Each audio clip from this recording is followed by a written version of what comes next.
Good morning and welcome to our Parents Guide to Matric Support webinar. I'm your host, Stephanie Dahan, and I'm the Event and Content Manager for SACAP. So we do know that a few of you on this panel today are not only parents or guardians or caregivers or the support system of matriculants. And we hope, however, that the information we share today will help you support you, your family, and the person who is studying on their journey. So today we're joined by three specialists in the mental health care and wellness space. We've got Jacques Viljoen, who will be speaking on navigating exam stress. He is an educational psychologist. We've got Ziyanda Khumalo, who will be speaking on study motivation. And she is actually one of our student support team at our Johannesburg campus. And then we've got Salma Kathrada, who is an educator at SACAP as well as a student. And she will speak into healthy relationships during these stressful times. So without any further ado, Jacques, I'll now hand over to you. Picture this, it's the night before the big exam and your child is in their room, seemingly calm, but you're the one pacing the floor, checking notes, maybe even rehearsing flashcards in your head. Or perhaps you find yourself negotiating rewards for grades, not just with sweet treats, but even cold hard cash. If any of this sounds familiar, you're in the right place. Today, we're diving into the world of supporting our children through the stress of exams without losing our own sanity in the process. Good morning. I'm Jacques Viljoen, and we're here to tackle a challenge that's as common as forgetting the name of your child's favorite computer game, or maybe his TikTok personality or favorite band when you are trying to impress his friends. We are here to guide our children through exam stress. Our journey will take us through being stress detectives, stress scientists, stress strategists, being supportive parents, and being resource navigators. So moving to our first slide as stress detectives, how does stress present itself? What are you as the parent seeing in front of you? Have you ever found yourself puzzled by your child's sudden mood swings, their stubborn insistence on seemingly trivial matters, or those restless nights when sleep seems to elude them? You're not alone. Many of us chalk it up to phases, quirks, or simply being a kid. But what if these behaviors are something more? What if they are subtle signs of anxiety manifesting in many ways we might not recognize? Let's take a closer look at some common behaviors that might seem confusing, but could be clues to underlying anxiety. By understanding these signs, we can better support our children and help them navigate their emotions. Things like difficulty sleeping, like lying awake before a big meeting. Anxiety can keep children's minds racing and making sleep elusive. Similarly, anger, similar to frustration, I might say, you feel when something doesn't go as planned. Anxiety can trigger anger in children when they feel helpless or overwhelmed. Another one, deviance. Think, for example, of a toddler. His insistence on wearing mismatched socks. Anxiety might lead to seemingly irrational deviance over small things as a way to exert control. And then sometimes, lastly, negativity. If you as a parent ever found yourself it hard to see the bright side of life when you are worried. Similarly, children are experiencing the same kind of anxiety and negativity. And I think in this ever-changing world, our children are facing challenges and pressures that indeed can lead to feelings of anxiety. Recognizing the subtle signs of anxiety is really the first step towards providing the support and understanding they need. As parents, we have the power to be their safe harbor, helping them navigate these complex emotions. The seemingly peculiar behaviors we explore today are not just quirks. In essence, they are windows into our children's inner world. Let's commit to looking through those windows with empathy and compassion, embracing the opportunity to connect, to guide, and to empower our children.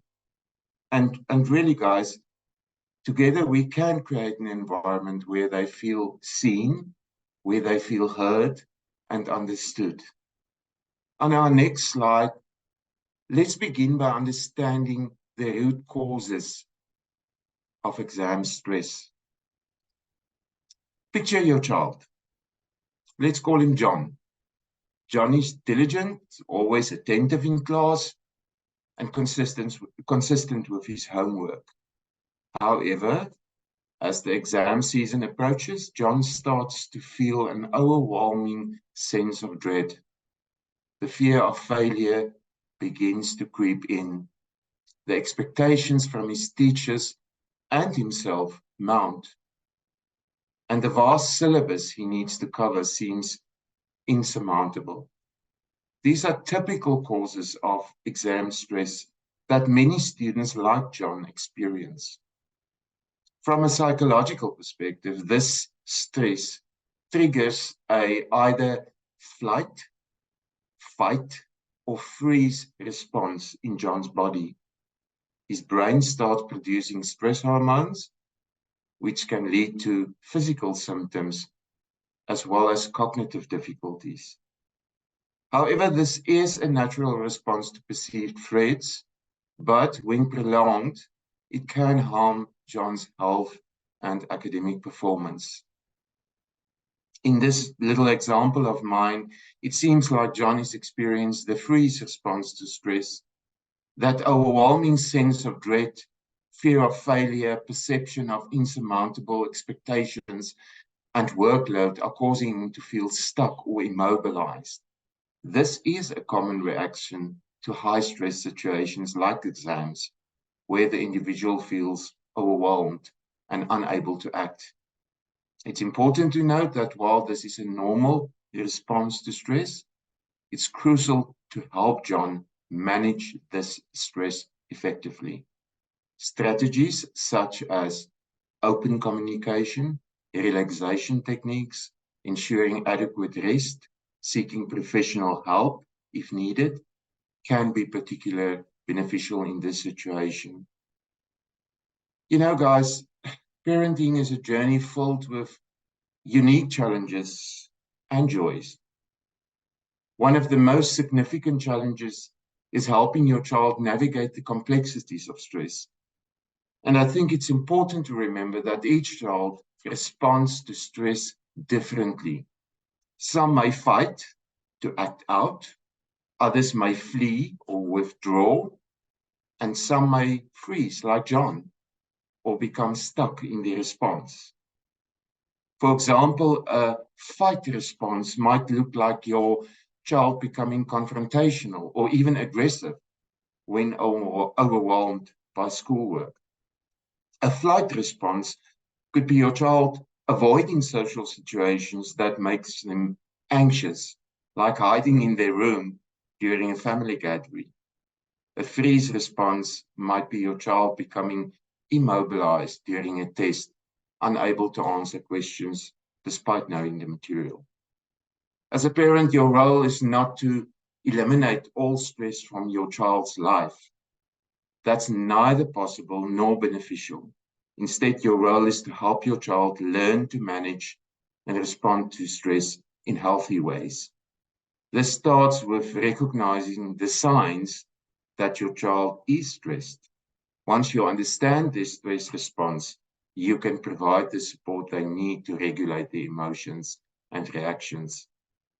Ziyanda and Salma will further talk into this later on in the presentation, but just in short, some strategies that I'm referring to here is things like engage open communication about feelings, promote regular physical activity, and ensure adequate rest, provide a balanced diet, model healthy stress management yourself. I know it's difficult. And remember, it's okay to seek professional help if needed. And remember, it's not about fixing the situation for them, but rather teaching them the skills to cope with the stress. This not only helps them in the immediate situation, but also equips them with resilience and coping mechanisms they can use throughout their lives. It's okay not to have all the answers. It's okay to ask help. And it's okay to take time for yourself too. After all, taking care of yourself isn't just good for you, it's good for your child too. I think you can rest assured you're doing an amazing job, and every step you take in supporting your child and your child's emotional health is a step towards a brighter future for them. So let's move on to the next slide. Exam stress is more than a temporary challenge.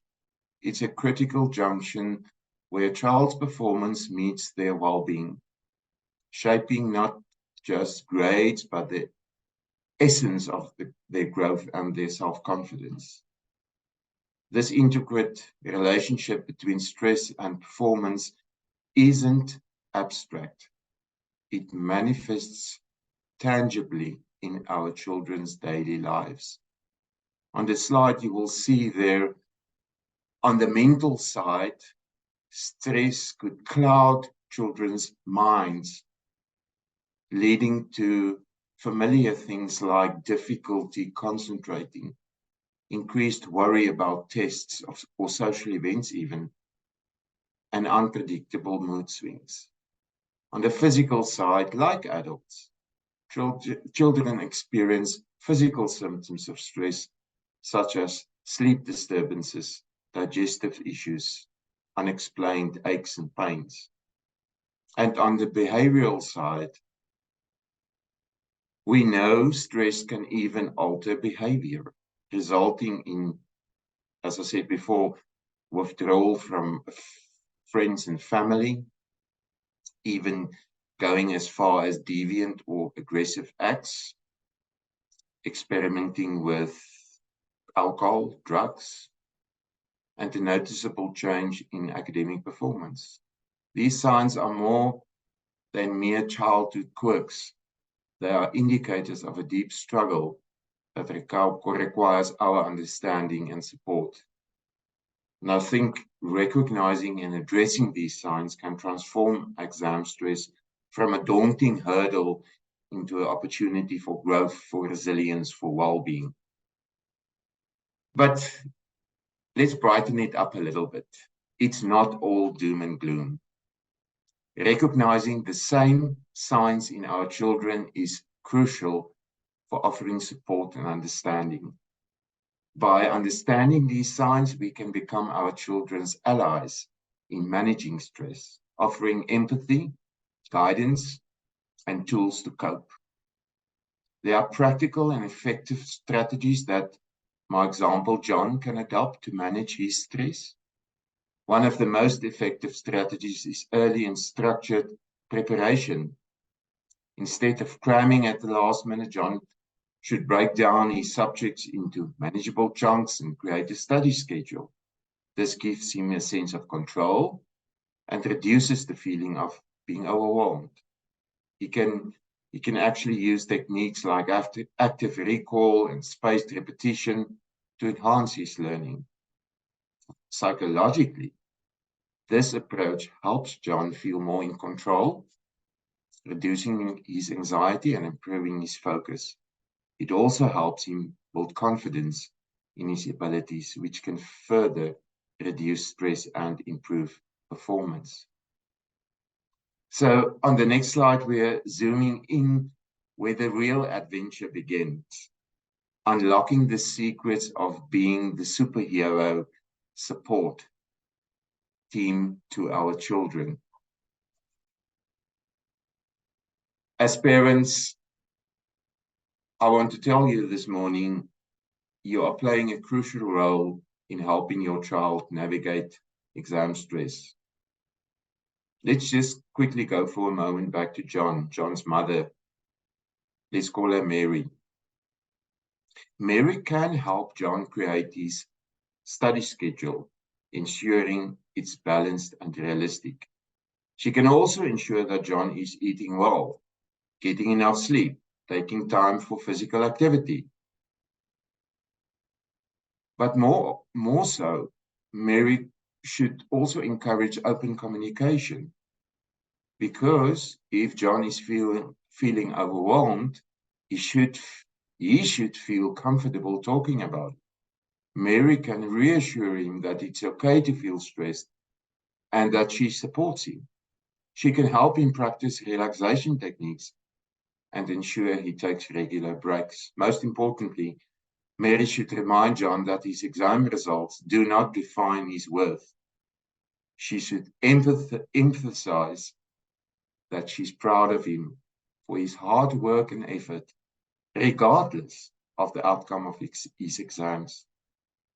She should help him to set realistic expectations and goals, focusing on his personal growth and learning rather than just grades. And then again, from a psychological perspective, Mary's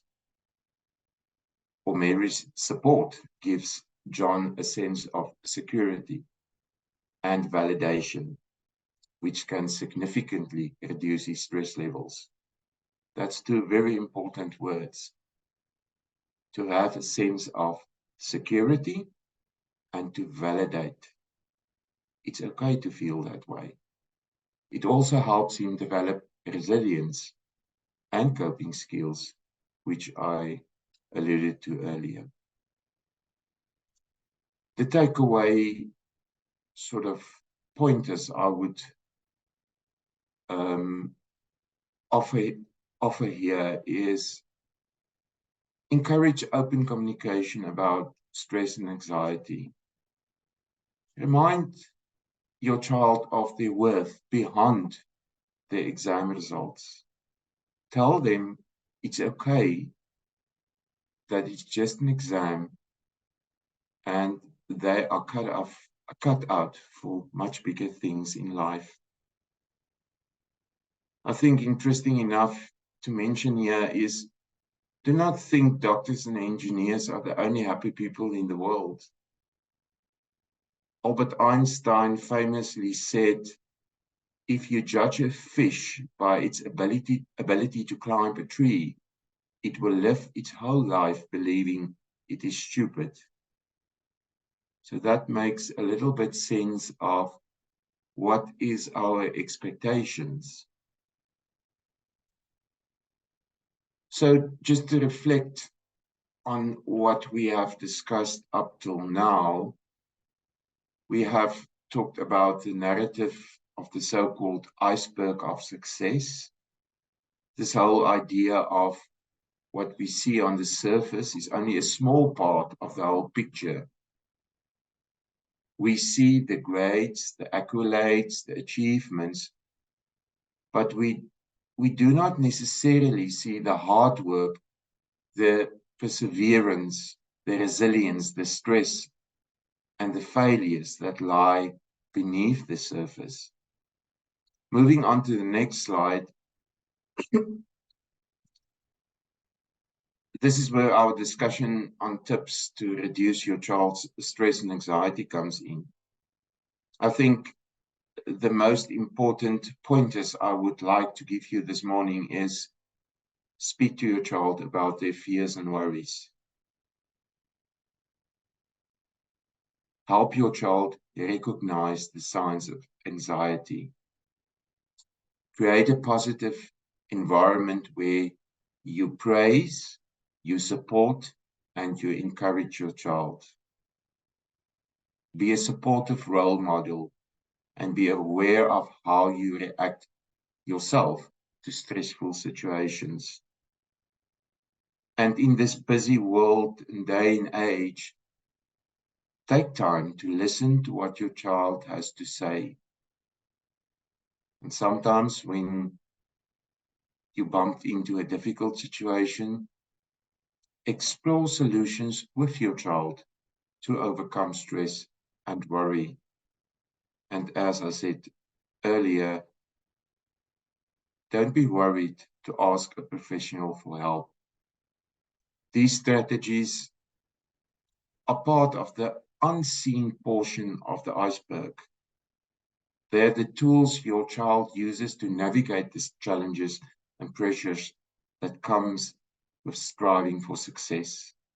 They're the mechanisms that help your child manage stress, build resilience, and ultimately perform better academically and emotionally.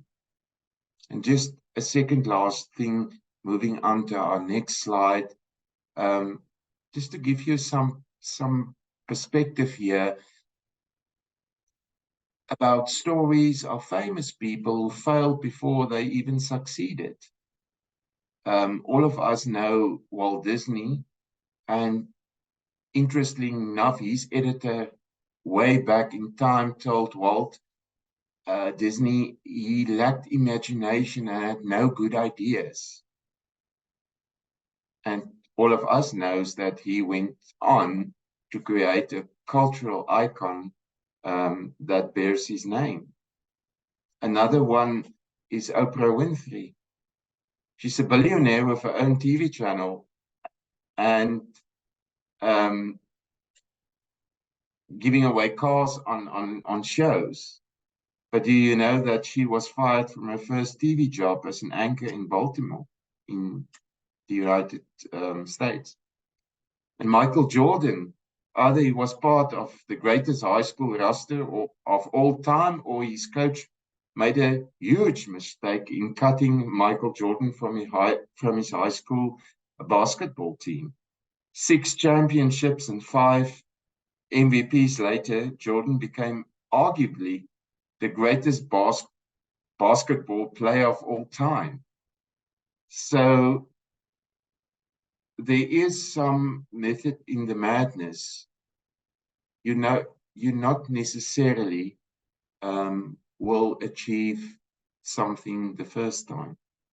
These stories remind us that failure is not the end of the road, but rather a stepping stone on the path to success. They remind us that it's really okay to fail, to make mistakes, to not know everything.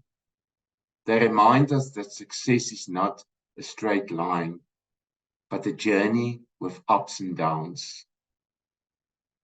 So as we delve into the resources and support available to help alleviate exam stress, remember this: success is like an iceberg. It's not just about what you see on the surface. It's about the hard work, the resilience, the ability to manage stress, and the courage to fail and try again that lies beneath. And as parents, our role is to support our children in developing these skills and navigating their journey to success.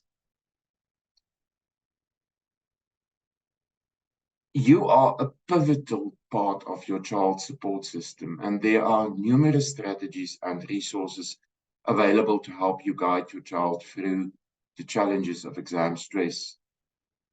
On the slide in front of you, I've just summarized some of it so that it's more clear in terms of the aspect of communication and emotional support. We talked about the dialogues you can have with your child, reinforce positive messages, show unconditional love and support. creating conductive environments. You can even help with exam timetable and updates. Stay informed about the official exam timetable starting on the 30th of October this year. And I think an important thing to remember here is regularly check the Department of Basic Education's websites for any updates or changes. I will, with the host's permission, later share with you the link to the Department of Basic Education's website, because there are also a lot of valuable resources, previous exam papers and memorandums that your child can download and work through in preparation for the exams. At the end of the day, exams are just one small piece of the puzzle, guys. Your child's true value isn't in a test score. It's in their determination, their ability to learn from mistakes, and their never give up attitude. And you, parents, are their biggest fans, their coaches, cheering them on every step of the way. Together, we're not just getting them ready for a test, we're helping them grow, learn, and face life with courage. Let's give a high five for the hard work, the ups and the downs, and the journey itself, because every challenge they tackle is a win, a sign of their strength. Thank you for being here today. Let's keep standing by our kids, turning the stress of exams into a chance for growth and success. And here's to you, here's to their bright futures filled with endless possibilities. I'm handing back to Ziyanda. All right. Thank you so much, Jacques. Right. Good morning to our parents, our supporters, and our biggest cheerleaders. So I'll be touching base just on the aspect of being able to motivate your child while studying. As introduced, I am Ziyanda Khumalo, one of the student support and development advisors on the Joburg campus. And let's get into it. Right. So in the journey of motivating your child to study, there is a bit that we'll touch on, and that starts with distinguishing between pressure and motivation, one of the most important things, just to ensure that you're supporting your child as best as you possibly can. Then after distinguishing between the pressure and the motivation, we then look at how can or what can parents do to motivate their children a lot more and a lot better. Then we just go into what success and support looks like in order to go into the final success of your child, right? So when we kick off then with distinguishing between pressure and motivation, which you'll see on the next slide. So we kick off with a few things that you can actually look at or look into in terms of distinguishing whether are you pressuring or motivating your child, and so that you can look at the responses in terms of understanding which exactly you're currently falling on, right? So we looked at the first thing, emotional well-being. And this is a big one, because as much as there may be open communication between you and your child, as much as your child might be a bit more reserved or just tends to be a bit more quiet when they're under stress or feeling a lot of pressure, this is one of the things you can look at and one of the responses you can track in terms of your child's well-being. So the emotional well-being element comes in when you're picking up that your child is feeling anxious, they seem a bit more stressed, they are exhibiting more signs of fear. This then will indicate to you that your child is feeling pressured in that moment. So if you look at pressure versus motivation, motivation generally just leads to the positive and enthusiastic attitude. So instead of feeling anxious and stressed, they'd feel maybe a tad bit excited, they'd feel a bit more prepared. So that's why it's important to distinguish between the motivation and the pressure. Then a lot of children deal with the fear of failure. And how this manifests in your child is they seem overly fixated on avoiding failure rather than wanting to strive for success. So they're fixated on, perhaps it's your child coming home and saying, I really want a 75% or 70%, and anything less doesn't mean anything. That's the fixation of the fear of failure. So that alone would be a sign of pressure, because they feel as though that's all they're allowed to do, and that's the only bound that they have around them. So motivation in this case would look like them feeling as though they just need to pursue their goals. So it could be them coming home rather to say, I'm actually just motivated. I would like to get distinctions, but anything that just says I did well and I did the best as I can is okay. So that's what the motivation element then looks like. Then we look at the comparison with others, which I know growing up, I got quite a lot. And now it's a completely different dynamic, being able to be on the other end of things. So this one is a big one, because if your child, or if you have a tendency, and sometimes it happens unconsciously, really, but if you've got a tendency of always putting in someone to compare your child with, and sometimes it's a sentence as simple as, did you see your cousin is studying the whole day? Or did you see how well your cousin did when they were in matric? That applies so much pressure on the child. And this then, for them in their little bubble, they then start comparing themselves with others. They then compare themselves with their friends, with their peers. And as soon as they don't meet that comparison, they then feel demotivated on top of the pressure.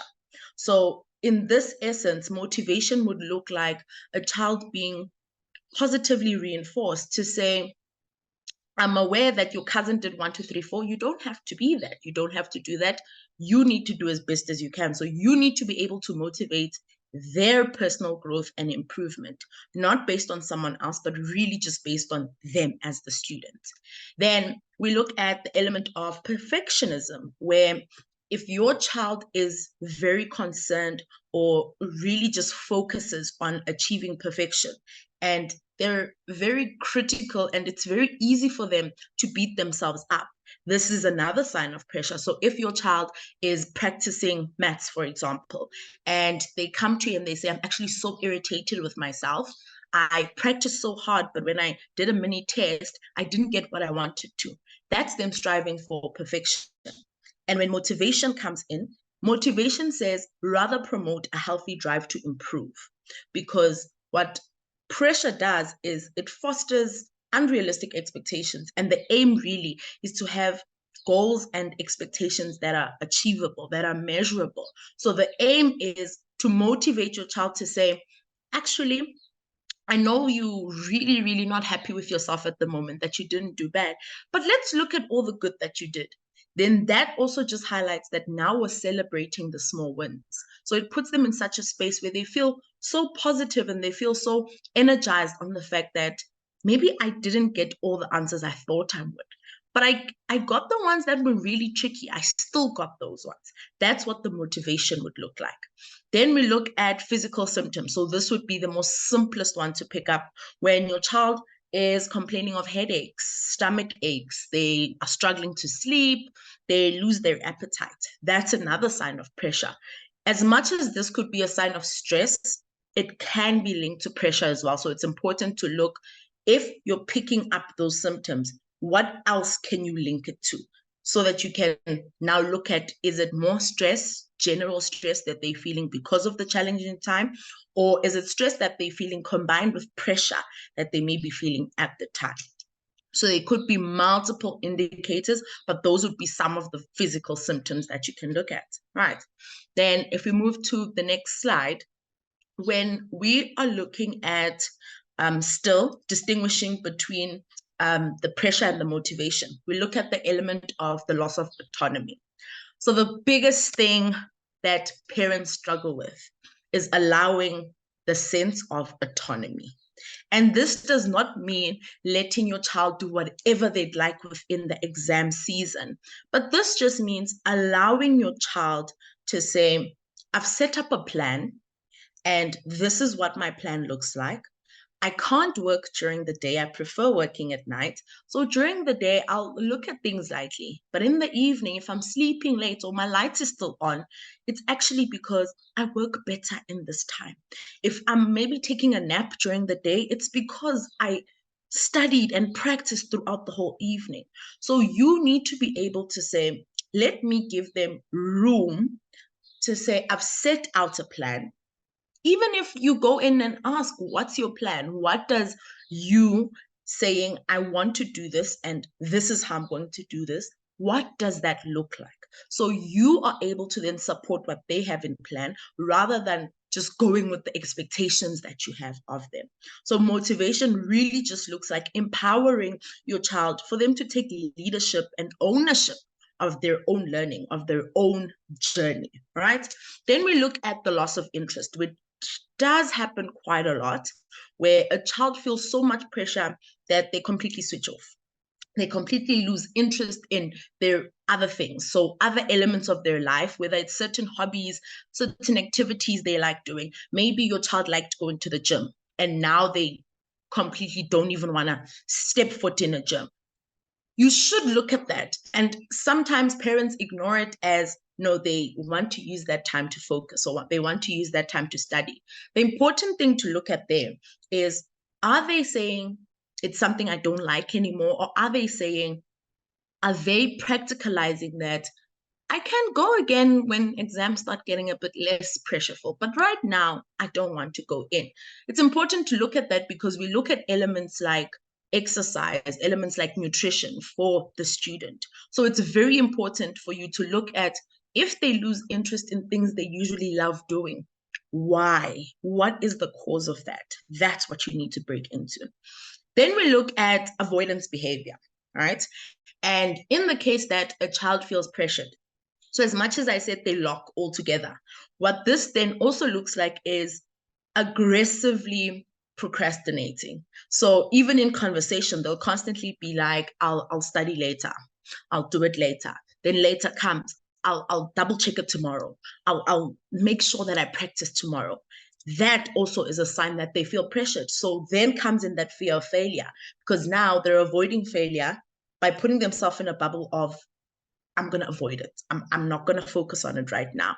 So for you as a parent, it's important to come in and say, as much as this is a tricky and difficult time, I'm not in your shoes, but I want to walk with you.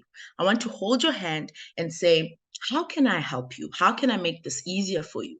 Would you like me to sit with you? Would you like me just to be around you? For me, for example, when I sit till 2 a.m. in the morning, my mom would sit next to me, or she'd sit there on her phone, but she's just sitting there. So I don't feel like I'm doing this alone. And if I'm going to sleep at 3, she's sleeping at 3 as well. And that's not to say that's what you need to do, but it's finding ways that your child feels more supported than the expectations, than the pressure, than the comparison. They really just feel like, I'm not doing this on my own. Yes, I'm writing on my own, but I'm not alone in the journey. So that's what's important. Then we look at communication patterns. And for parents that have really good communication styles with their children, this one is very important. As soon as you pick up a change in that communication, so now they change also how they speak to you, there's a bit of frustration there, there's a bit of aggression there. It's important to look at that because it's not exactly how they're feeling towards you, but the pressure that they may be feeling at the time because of the journey that lies ahead of them. So motivation would then look like being able to say, rather than shouting in that moment, being able to say, look, I understand how you're feeling. I know that I'm not where you are right now. I've done it before many moons ago, and I can't compare that to you, but I want you to be able to let me know how you're feeling, where you stand, what the challenges are, how you're progressing. Speak to me, I'm here. Then the negative feedback loop literally just looks like if your child is fixated on those failures, it leads them to more stress and it leads them to avoidance. That then causes a negative feedback loop. And that loop, when motivation comes in, it's for you to be able to factor in resilience, to factor in the strength that they can do it, to reassure them that you've got this. You've got this, you've got this. That's what they need to hear to break that negative feedback loop. Right. Then moving on just in terms of, okay, now I know how to distinguish between motivation and failure and pressure. How can I then promote motivation as the parent? So there's a few things that you can do. The first one being setting realistic expectations, a huge, huge, huge one. And this one, a lot of areas then come into play. So the comparison, unrealistic expectation. You need to get all distinctions, unrealistic expectation. No matter what you do, only Ivy League schools, just UCT, nothing else counts, unrealistic expectation. And what that does for your child, it applies so much pressure in a way that they crack. And as much as you need to be there when they crack, you need to have been able to cater to, what can I do so that they don't crack? Yes, I'll be there when they crack, but how can the expectations I have be more positive for them? So this is when you're able to have that conversation with your child to say, what are your goals? What are you looking at doing? How do you want to go through this journey? And once you've put that on the table, you're then able to say, okay, how can I, as the parent, motivate you in those goals? How can I remind you, maybe not irritate you or make you feel pressured, but how can I just remind you that the goal is 1, 2, 3, 4? How can I remind you of that 1, 2, 3, 4 when you're feeling so many other things? So the aim is to set realistic expectations. In setting realistic expectations, it's very important to have the discussion of failure. And as much as parents, you don't want to see this, as much as parents, you don't want your child to experience this, but it's important to have that conversation. And this is because if we're looking at the suicide rate in South Africa, when it comes to that matric final, the final, what's the word? The final results in terms of, did they pass with the B, a D? When those results come through, students feel a lot of different things. And this leads into that suicide rate at that time. So why I'm saying it's important to have the discussion of failure in setting the realistic expectations, the best thing you can do for your child is let them know that as much as we don't want it to get there, in the case that you wanted the B and you get the D, know that it's not the end of the world. Know that we will move from that. We will look at solutions from that. Let them know that there's breaching courses. I'll be with you if you would like to redo it. Let them know that even if the possibility might be there, a very small chance, but if it's there, know that don't be afraid to let me know. Don't be afraid to say, I didn't make it, or it didn't go as planned. It's okay. We'll move from that. Always reassure them of that. It's a very, very important step, right? Then we look at focusing on efforts. So this comes with celebrating those small wins. And this is where you're able to highlight their hard work, their persistence, how they're learning from their mistakes, and focus more on what it is that they are learning in terms of characteristics rather than the grade or the rankings.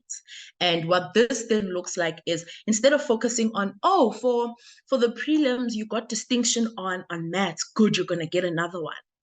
Rather than focusing on that, focus on, you did so well, I'm really proud of you, and I saw what it took to get past those prelims. I saw how much effort you put in, how much you worried and you stressed, but you reminded yourself that you need to get it together. Focus on the character building.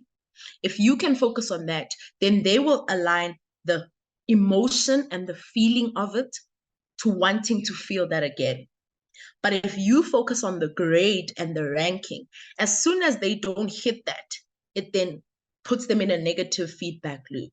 So the focus and the aim is to focus on the emotion, the feeling, the characteristics that they're building in this journey. Right?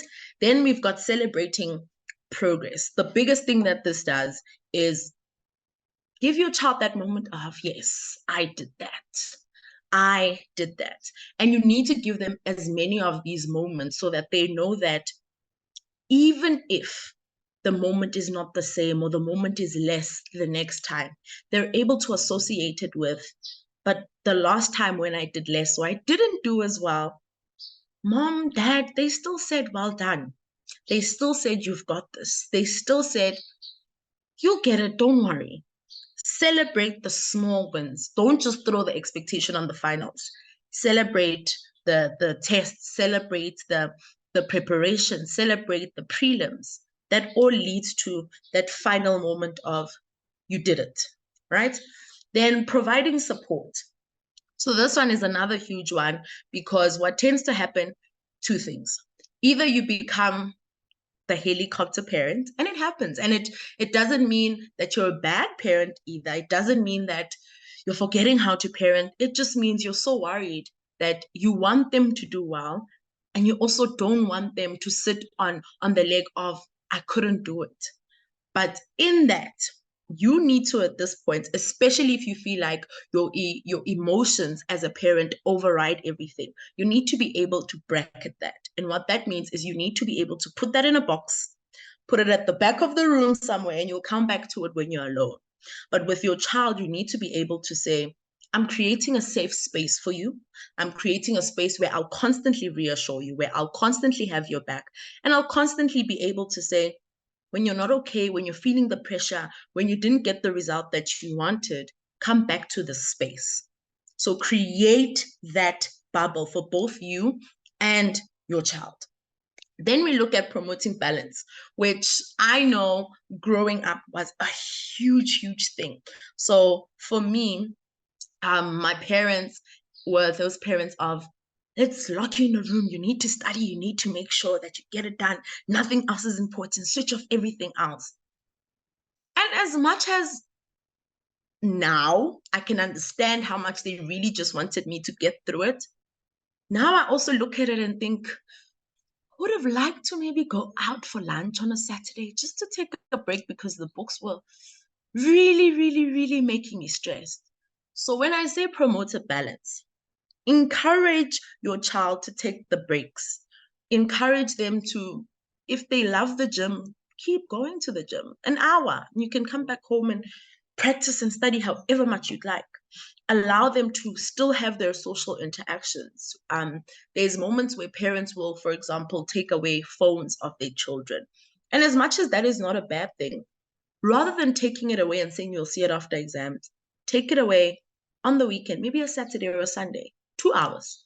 Let them have their phone, let them have social interaction, just so not everything is focused on that moment. Yes, it's big.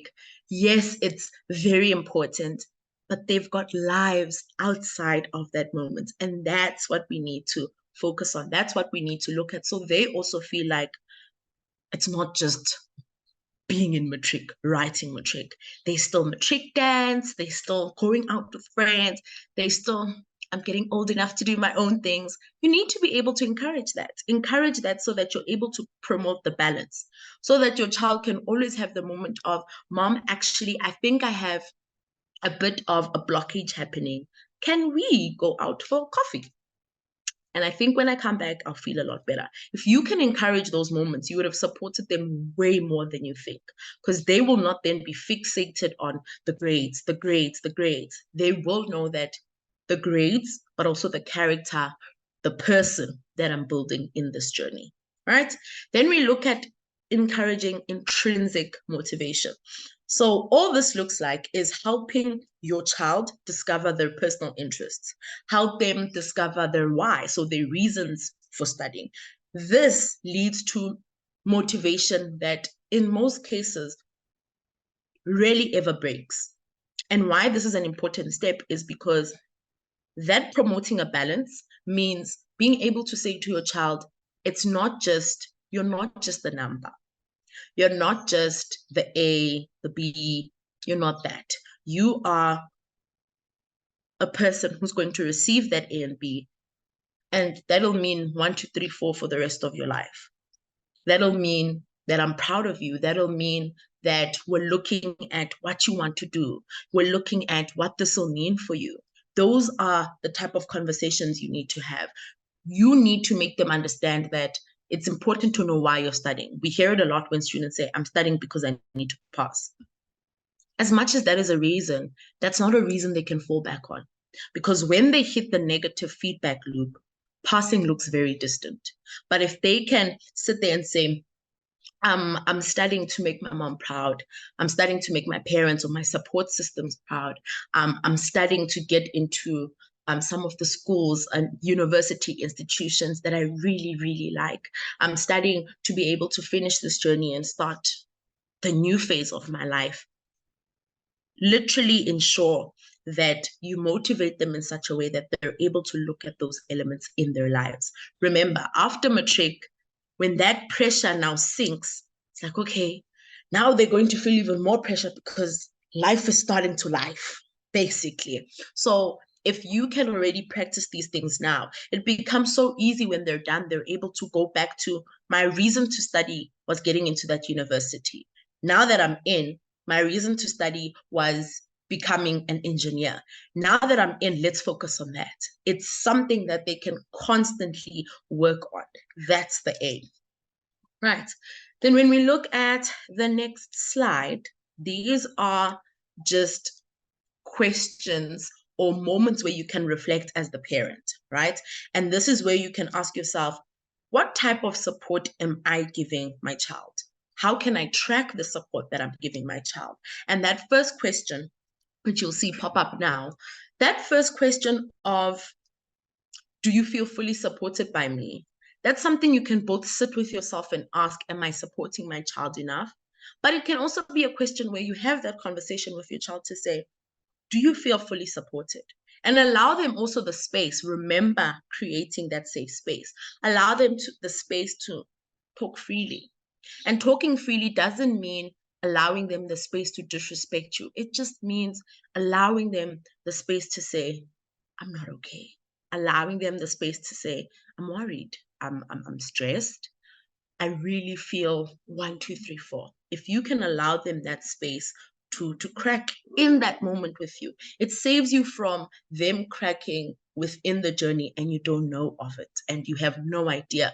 So this question, you need to be able also to take in what will be said. Because as much as it may be positive, it may also be negative. Your child might sit there and say, not exactly, because I feel like you're constantly reminding me of how much good I need to do. And I don't feel like I'm even getting there. And I don't know how to get there. Because these need to be very honest conversations. So asking this question is not really to paint you as a bad parent. It's not really to make you feel bad as a parent, but it's really to be able to align with, how can I fix that? How can I do a lot better in supporting you? How can I ensure that at the end of this journey, you're able to say, I'd like to say thank you to my parents. How can I ensure that we get there? Then when we look at the next question, after now you've looked at how you can fully support your child, we then look at, where else can I better support you on this journey? This question also becomes very important.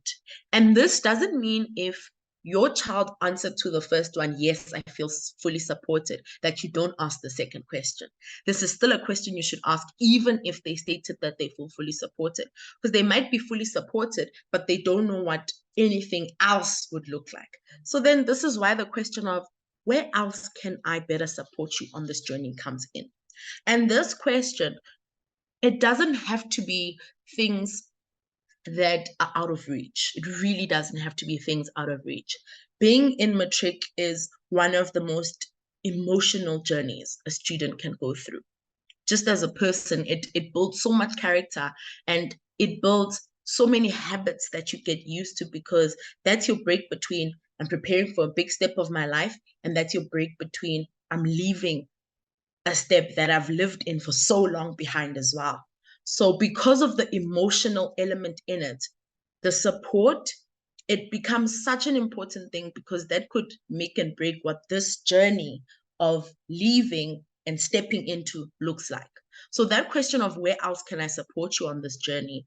It always needs to be things that are within reach. So even if your child says something like, you can support me by not comparing me to my cousins or my friends. As much as that is something that is said so easily, It's not something that is done easily.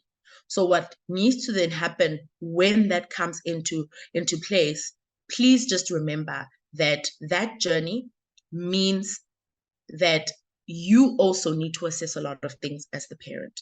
That's about it. Right. Then the last question that you need to look at is, are there things which I can do which make you feel pressured? So this really will just allow them to tell you in what ways you are pressuring them so that you know to work on that as the parent. And that's literally how you can track the support that you are giving. And then just a reminder, which you'll see pop up on your screen now, is remember that every child is different. And it's very important for you as the parent to be able to maintain the open communication you want with your child so that you're able to understand their needs and their feelings during this season. Like I said, it's a challenging time. It's a very tricky and stressful time. So support them as much as you possibly can. And that is about it from me. Thank you so, so much. And I'm going to hand over to Salma. Thank you, Ziyanda. Hello, everybody. It is so wonderful to be speaking to all of you committed parents and teachers and everybody who is as equally invested in the mental health of our youth.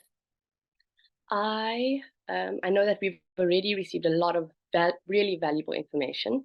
So just before we start, I'd like you to pause for a moment and make sure you're sitting comfortably and reflect on your own time as when you were a teenager, and to just think of what were you like as a teenager? What was your relationships like with your caregivers, your mom, aunts, uncles, dad, grandparents, whoever was raising you? And how do you remember feeling as a teenager? Please share your responses in the chat.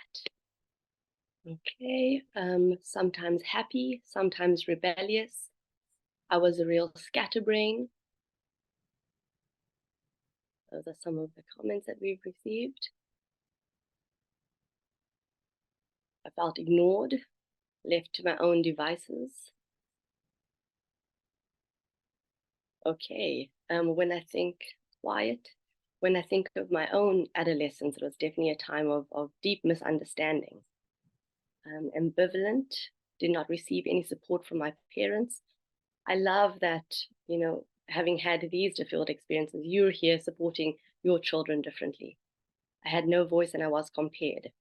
Okay, so as we're seeing from the comments, being an adolescent was a trying time for most of us. And this is no coincidence. It's because as children become adolescents, the brain and the body physically and socio-emotionally, we're undergoing so many developmental changes that make this time a truly biologically challenging time. And this is what most people don't know about adolescence. And so we label adolescence as crazy, as, you know, having raging hormones, when actually there's a real brain remodeling that is happening, and that we need to be aware of so that we can support adolescents better, but also so that they can understand their own experiences better. Okay. The developmental changes transitioning from childhood to adulthood. So before our children could, our teenagers, we expected them to just follow, to listen to our instructions, to just be good children. And now suddenly we're expecting them to take initiative, to have agency, show autonomy by making career choices, choosing friends wisely, choosing activities that we condone. And suddenly the shift in expectation is really quite radical from the perspective of the teenager. And they're also navigating identity in three core ways. The one way is that they're asking themselves, who am I? And then they're also navigating who they are in relation to others. So who am I within my family? And who am I within my peer group amongst my friends? Am I liked? Am I funny? Am I attractive? Am I interesting? Do I fit in? How unique am I? There's a lot of navigation going on with their identity and their place in the world. And then the third part of this identity formation is when teenagers are thinking, who do they want to be in the long term? So they're considering, what career choices do I want to make? And who do I want to be in the future? So this is already such a loaded time of identity formation. And then the developments that are happening in the brain really align with these identity challenges.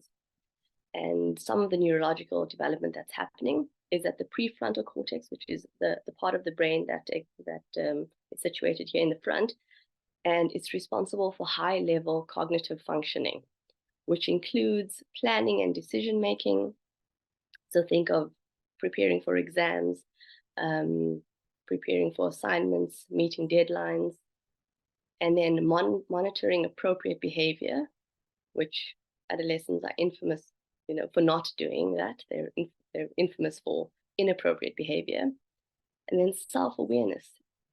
If we're honest with ourselves as adults and as parents, self-awareness is a hard one. And imagine being an adolescent with all of these sudden changes that are unexplained, and they're expected to stay aware. And then social awareness, the ability to empathize with others, to read social cues, to read the room. And then impulses, just walking out of the room, just immediately feeling very triggered and wanting to argue back or shout or run. As Jacques spoke about, the fight, flight, and freeze. And a problem-solving ability. So these are all functions of the prefrontal cortex that are undeveloped during adolescence, still very, very much undeveloped and underdeveloped. So, and this is also the part of the brain that is most sensitive to stress. So considering it's all being developed, and then our children are feeling pressured from us, from their teachers, from their peer groups, from the world, from social media. So all of these abilities are then further weakened and further hindered. And at the same time in the brain, the limbic system, the amygdala, which is the most primitive part of the brain that is responsible for emotional processing and reward processing. This is the part of the brain that's activated in that fight, flight, or freeze mode. This part of the brain is hypersensitive during adolescence.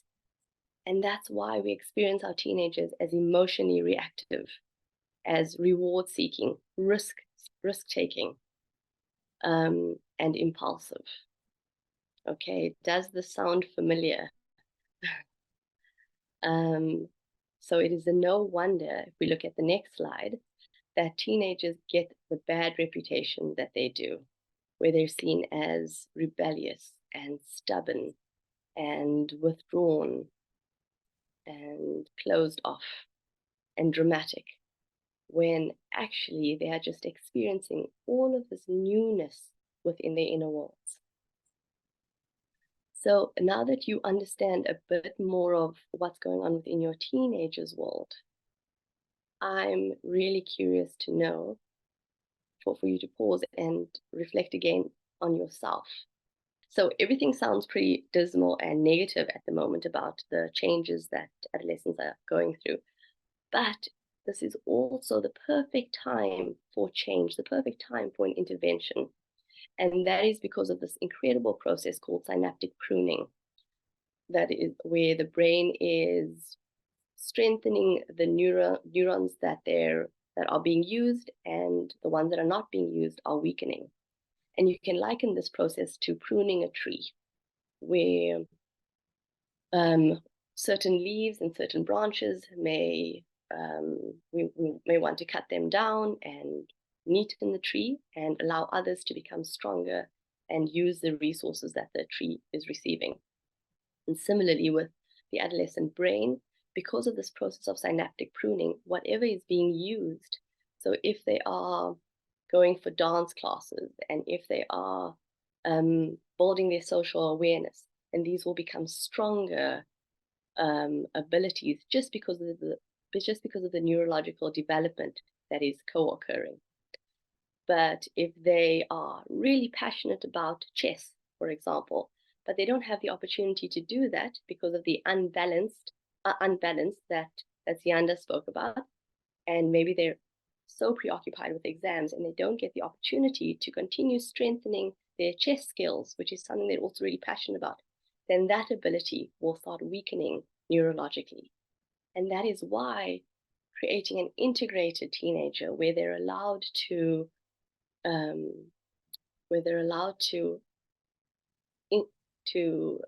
enjoy and practice and experience a variety of things is so important. So it really is an optimal time for opportunities in learning and creativity and healthy self-growth. And our role as parents and teachers is to model the behavior. We're leaving behind the old paradigm of do what I say and not what I do, to actually do what I do, because we all know children mimic our behavior. And that's why when we're telling them, as soon as your teenager walks in the door, from the way you look at them, from the way you walk towards them, from the way you say your first few words, they know if you are going to preach, if you're going to lecture, or if you're going to try to control something. And immediately, because of all of the brain functioning that is happening, there's a cutoff, or there's a rejection, or there's a reaction. Or maybe there's an appeasing, wanting to please you. But that interaction then becomes about you as the parent and not about your teenager. And we want it to be about the teenager. So, yes, your role, know that you are a lifelong influence in your child's life. And this even applies in your absence. So currently, how you speak to your child, and this isn't only because of the period of adolescence, but because you're a primary influence from the time they've been young, from the time they've been born, or in childhood. And how you speak to them, how you interact with them, will one day become how they interact with themselves. So even in your absence, when they're adults, when they themselves are parents, even in your child's old age, they will still hear your voice speaking to them.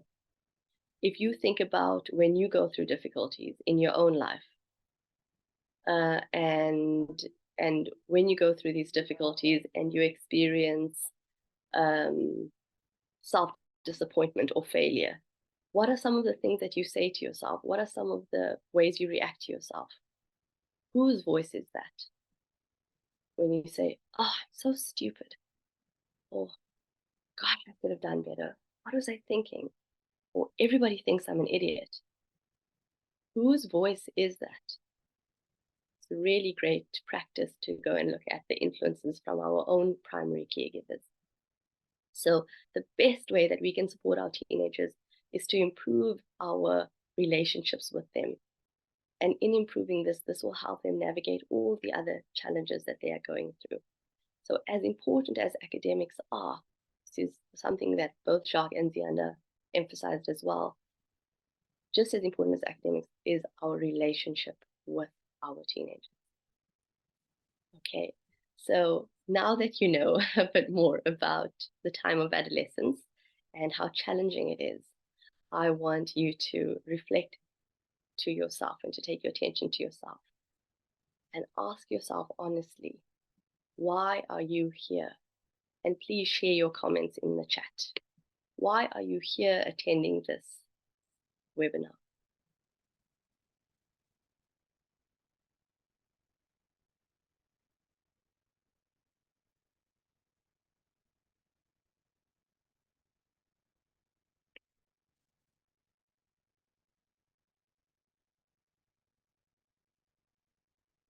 And while you're reflecting on that question, also consider, what is it that you want for your teenager? And also think of, I think we can bring up all the questions. So why are you here? What is it that you want for your teenager? How do you currently see your teenager? And what words come to mind when you think of your teenager? And those who are attending and their children are younger, what is it that comes to mind when you think of your child? So I want my teenager to reach their potential. I want to guide and support my child better so that she can be successful. I want to be able to be a better parent by how I interact with my children. I would like to learn to be able to bring out the best in them. I want to be the best supporter to my teenagers' needs. What words come to mind when you think of your teenager? Somebody said shutting off dramatic. I want to better support my teenagers better and make sure that they are successful in their studies and life overall. Okay, these are wonderful. I'm here since I realized where I have gone wrong with my 20-year-old son and would like to help my grade 8 daughter differently. I love that reflection. I'm so proud to be part of this group and this new generation of conscious, supportive parents.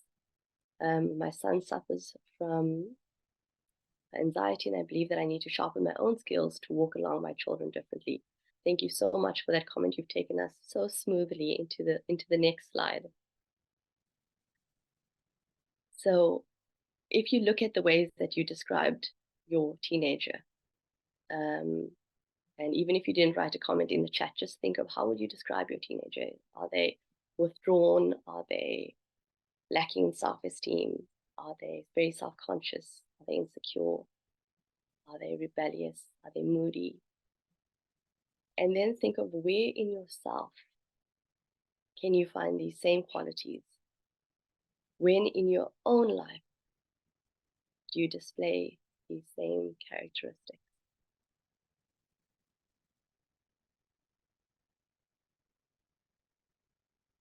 And when you find those characteristics, how do you respond to yourself? Is it with criticism? Is it with anger, self-rejection? Or is it with acceptance, with gentleness, with compassion?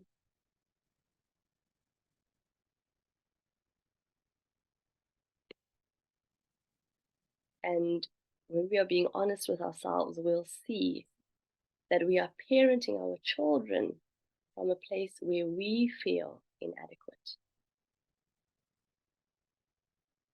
I'm going to say that again, that we are parenting our children from a place where we ourselves feel inadequate about who we are.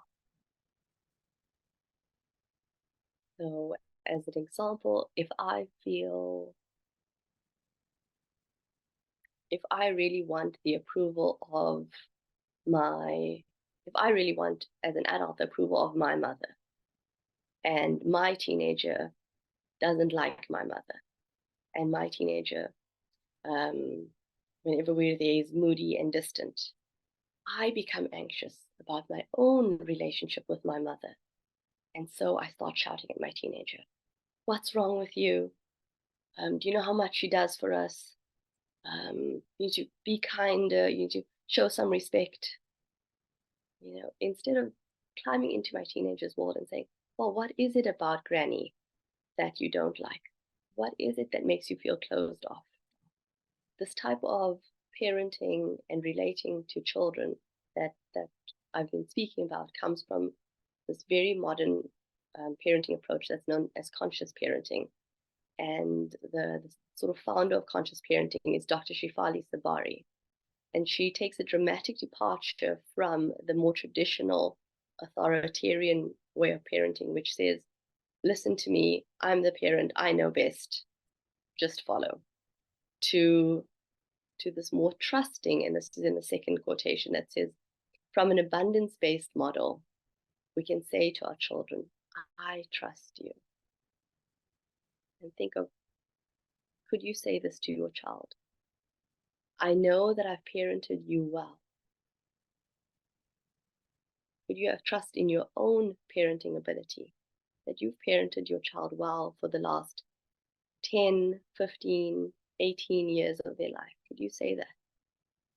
And I know that you're going to find your way. And if you aren't finding your way, it's not because you need more control. it's because you need more understanding. And from this perspective, we can note that when we see our teenager behaving in a certain way, it is not their behavior that is the problem. Their behavior is only a result of an unmet need.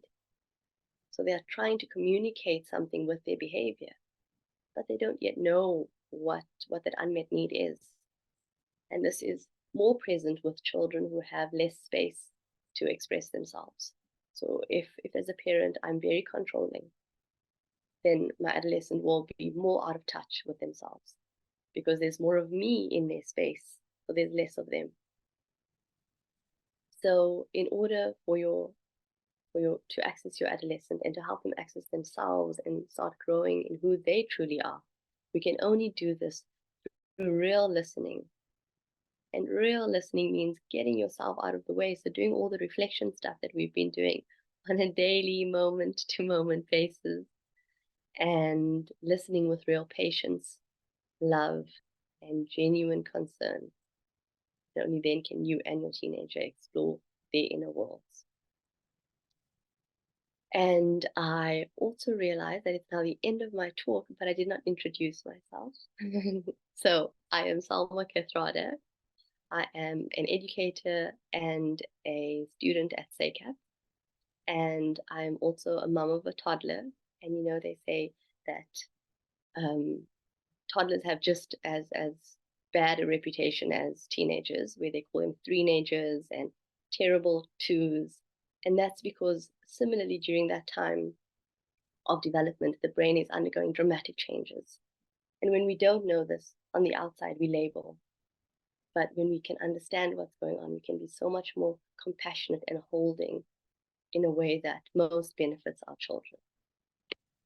Thank you, everybody, so much for listening, for your attention, and for your wonderful investment in our youth. I will now pass back to Stephanie.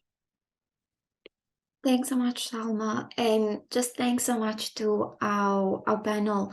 I think I can say with absolute confidence, everybody who's joined us today has definitely learned something, not only about their adolescent, but most likely about themselves.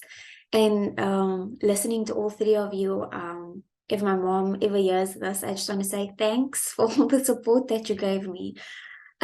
We are slowly running out of time, but I have asked our panelists if they could stay on for an extra 15 minutes. If they can, and if you can, we would just like to dive into some of the questions and comments that you've popped in our chat box as well as in our Q&A box. So we are aware that some of you have been asking for the links, which Jacques has shared, and we will also share that with you via email during the course of next week, just so that you have that on hand. A reminder that we are recording the session, so if you do need to drop off, we hope that you have a lovely day further, and we will ensure that you have access to this Q&A next week. Right. Jacques, if you wouldn't mind joining me, I see that there is a question that you've already answered, but I'm sure everybody would like to hear it. So technical science, technical maths, and EGD is quite a challenge. Now, I'll be honest, I have no idea what EGD is.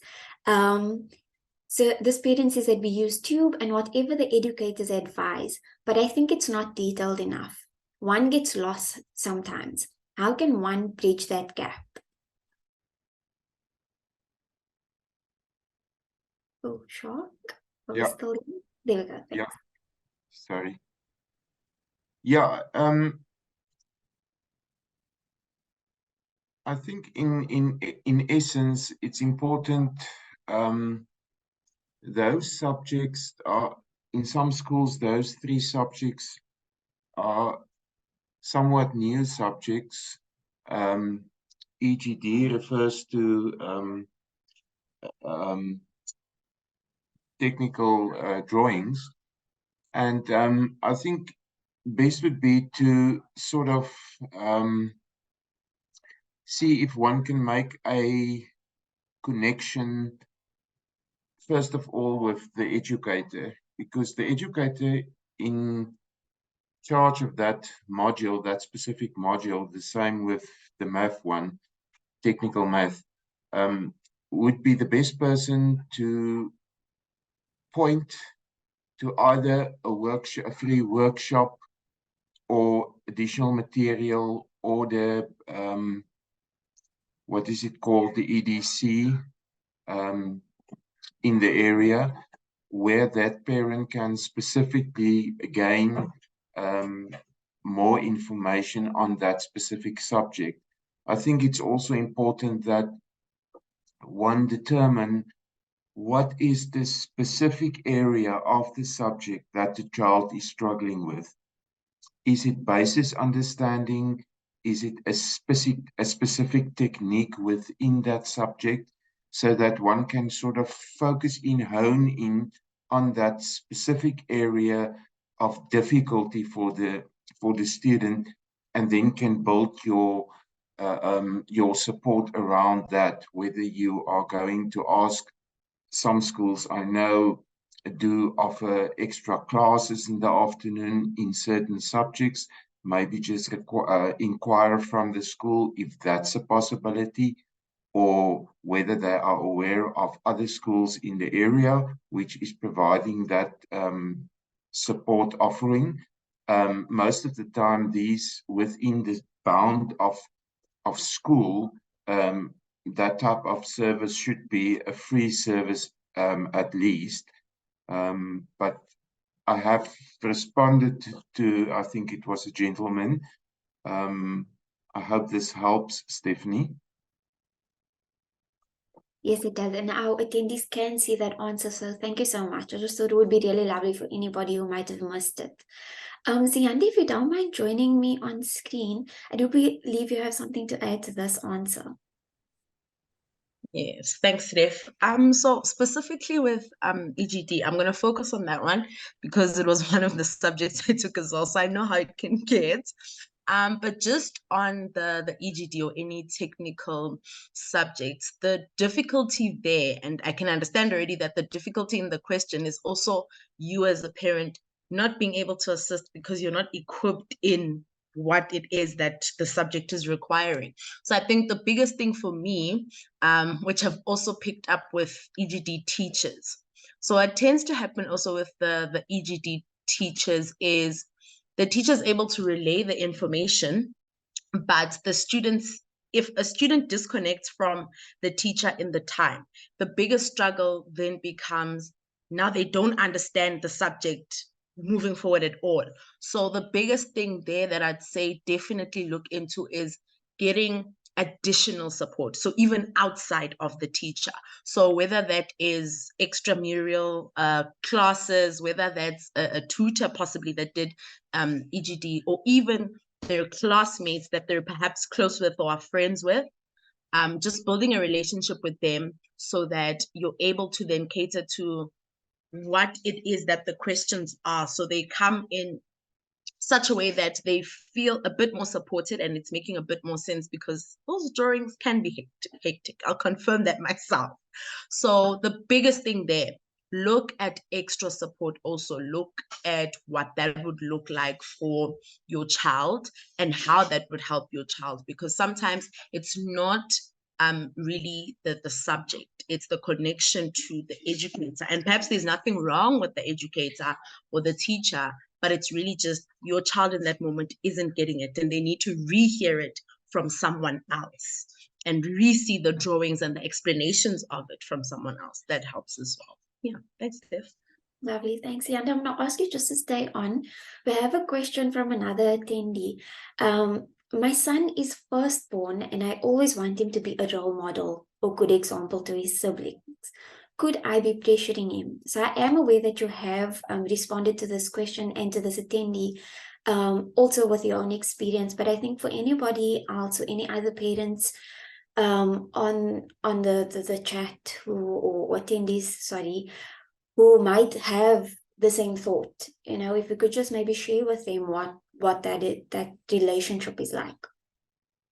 So when it comes to being a firstborn, in being a firstborn, in most cases, it's your first time being a parent. That's your first real, I don't want to say trial period, but just understand it as that's your first time being the person that you are in that particular moment. So what tends to happen there is you'd really ideally like everything to go right.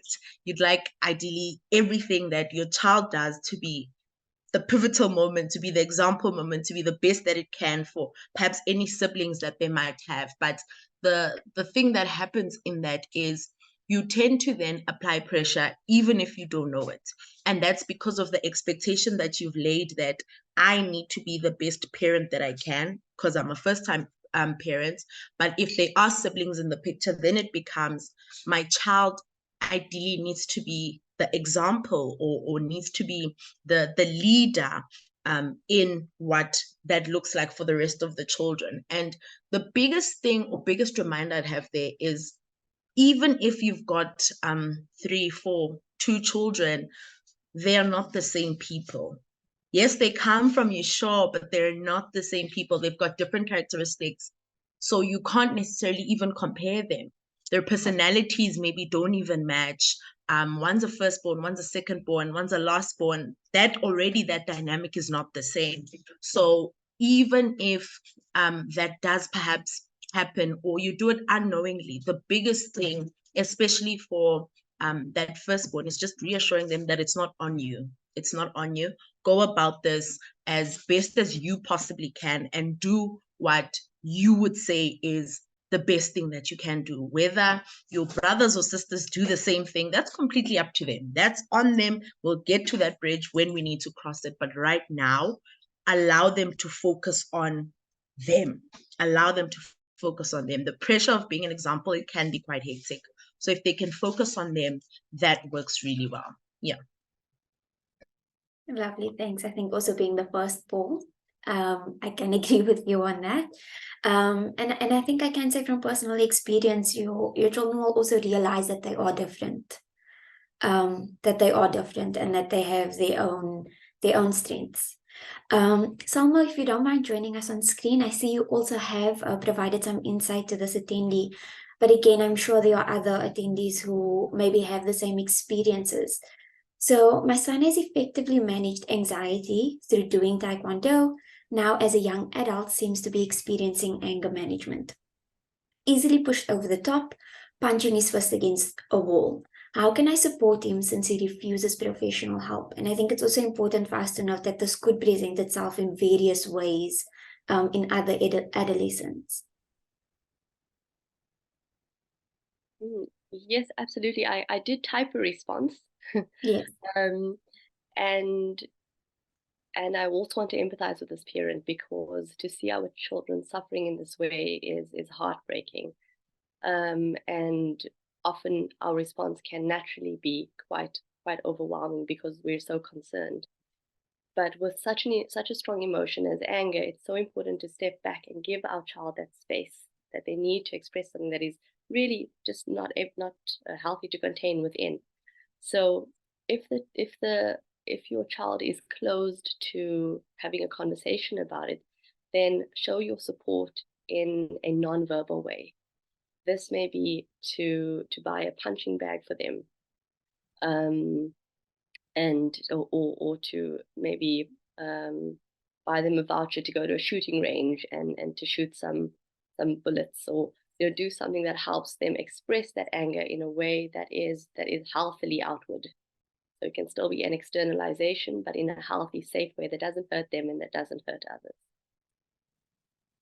Hope that sufficiently responds to the question. Lovely, thank you.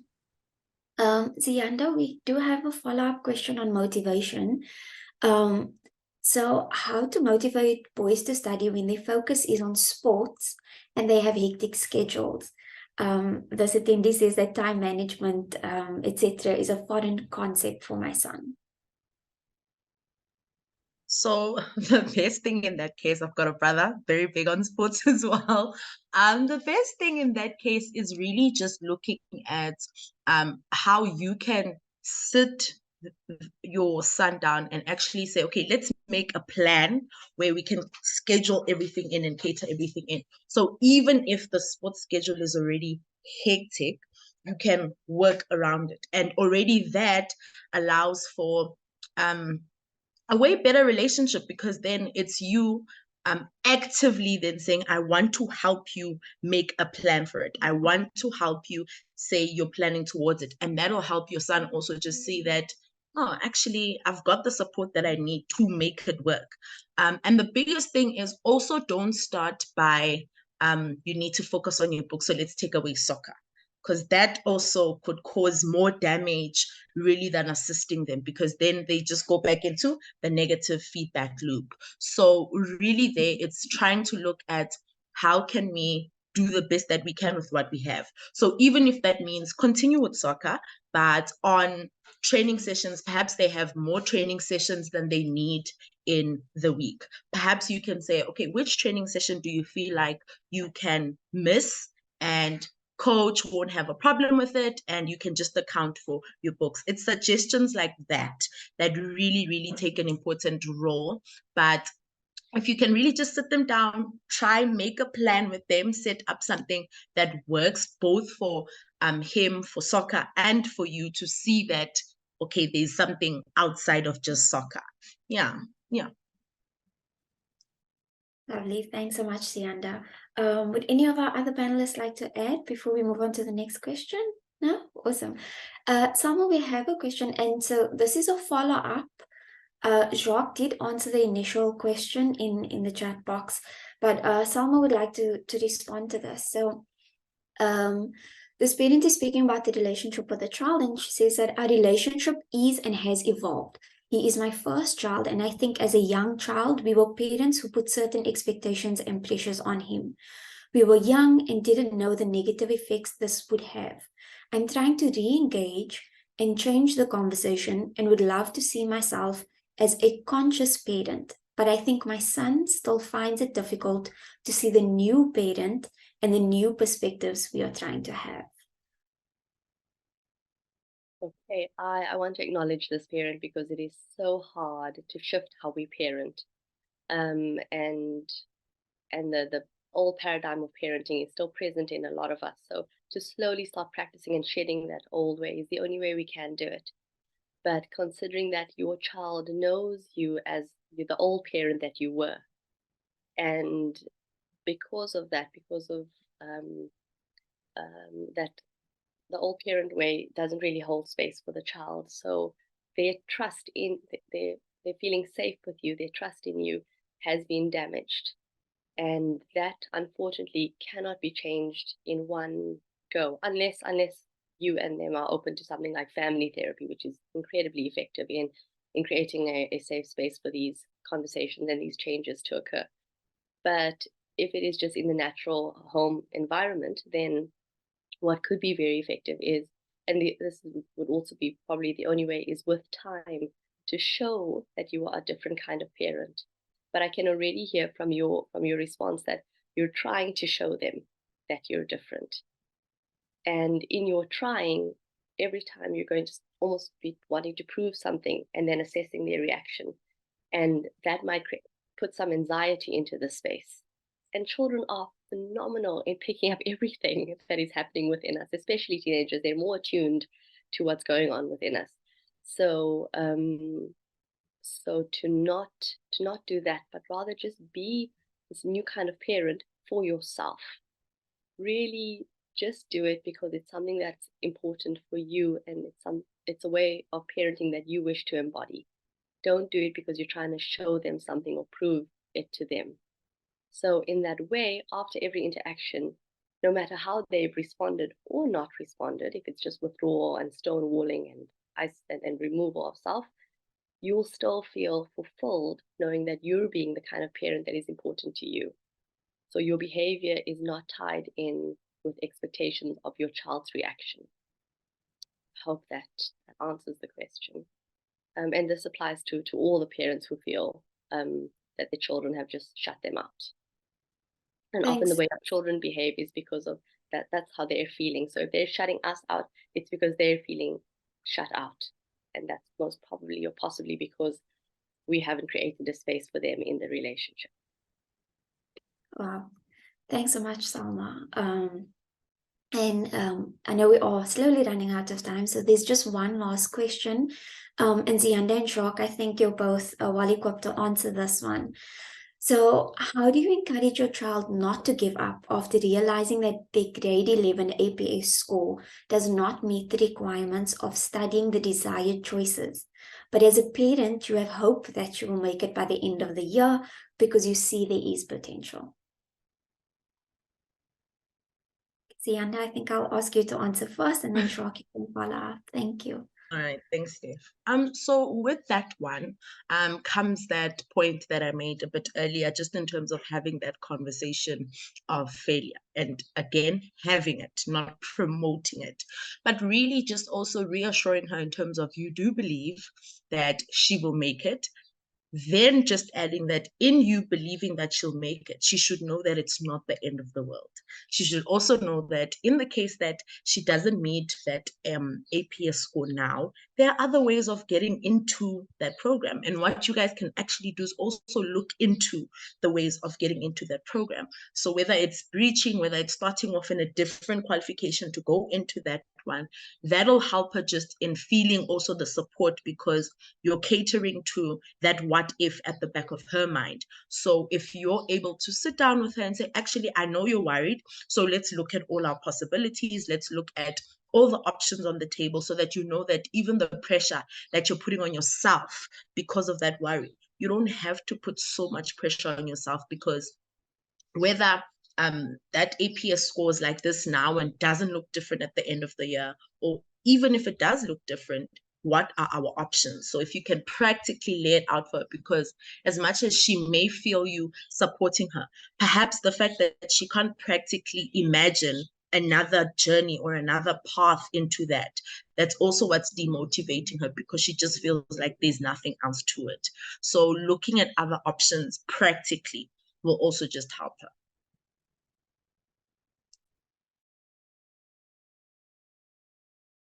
Yes, I totally agree with Ziyanda. Maintaining an open communication with your child and sort of explore alternative pathways is a good one. And then just maybe pointing to the fact that there is examples of people who have overcome similar challenges, like the example I've used. So in a sense, encourage resilience and the resilient mindset with the child. But penultimately for me, this sense of not achieving what I intended to achieve, that sense of daunting, it's important that the parents should be there for the child, open communication, validate that you are understanding that this might be a hurdle in the road, but it's not the end of the world. Thank you once again to our panel, as well as to our attendees for joining the session and for engaging with us, and for your care, your thoughtfulness on your adolescents, your children, and our generation to come, who are currently going and trying to navigate this stressful time. Please feel free to follow us on social media for any updates on other free webinars that we host, any program updates, and then also when we share the link to this recording on our YouTube channel. Once again, thank you so much for joining us, for making this session so engaging, interactive, insightful, I think, for everyone. To our panel and our attendees, we hope you have a lovely Saturday further, and we wish you well on this journey with your teenagers, your children, and even maybe partners or friends who are going through their study journey. Have a lovely day further. Take care.